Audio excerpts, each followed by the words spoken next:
വീട്ടിലുള്ള കുറച്ച് ഇൻഗ്രീഡിയൻസ് വെച്ചിട്ട് വളരെ സിമ്പിളായിട്ട് എന്നാൽ നല്ല ഹെൽത്തി ആയിട്ട് നല്ല അടിപൊളി ടേസ്റ്റിൽ ഒരു ഫ്രൈഡ് റൈസ് ഉണ്ടാക്കിയാലോ എന്നെങ്കിൽ ഞാനിവിടെ റെഡിയാക്കാൻ പോണത് 6 പേർക്ക് കഴിക്കാൻ ആവശ്യമായിട്ടുള്ള ഫ്രൈഡ് റൈസാണ്.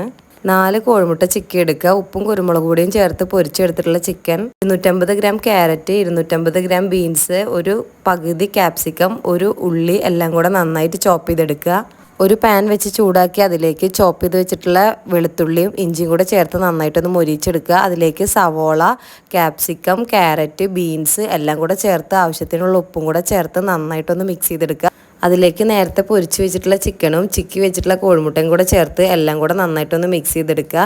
ശേഷം 2 ടേബിൾ സ്പൂൺ കുരുമുളക് പൊടിയും 1 ടേബിൾ സ്പൂൺ ഗരം മസാലയും കൂടെ ചേർത്ത് എല്ലാം കൂടെ നന്നായിട്ടൊന്ന് മിക്സ് ചെയ്യുക. അതിലേക്ക് ഒരു പിടി മല്ലിയിലയും കൂടെ ചേർത്തിട്ട് എല്ലാം കൂടെ നന്നായിട്ട് മിക്സ് ചെയ്തെടുക്കുക. അതിലേക്ക് നേരത്തെ തന്നെ വേവിച്ച് വെച്ചിട്ടുള്ള റൈസും കൂടെ ചേർത്ത് കൊടുത്തിട്ടുണ്ട്. ഇന്ത്യ ഗേറ്റിൻ്റെ ബസുമതി റൈസ് ആട്ടോ ഞാൻ എടുത്തിട്ടുള്ളത്.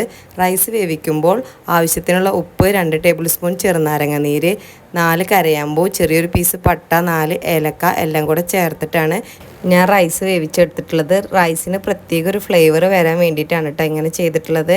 എല്ലാവരും ഒന്ന് ട്രൈ ചെയ്ത് നോക്കുക. Thank you for watching.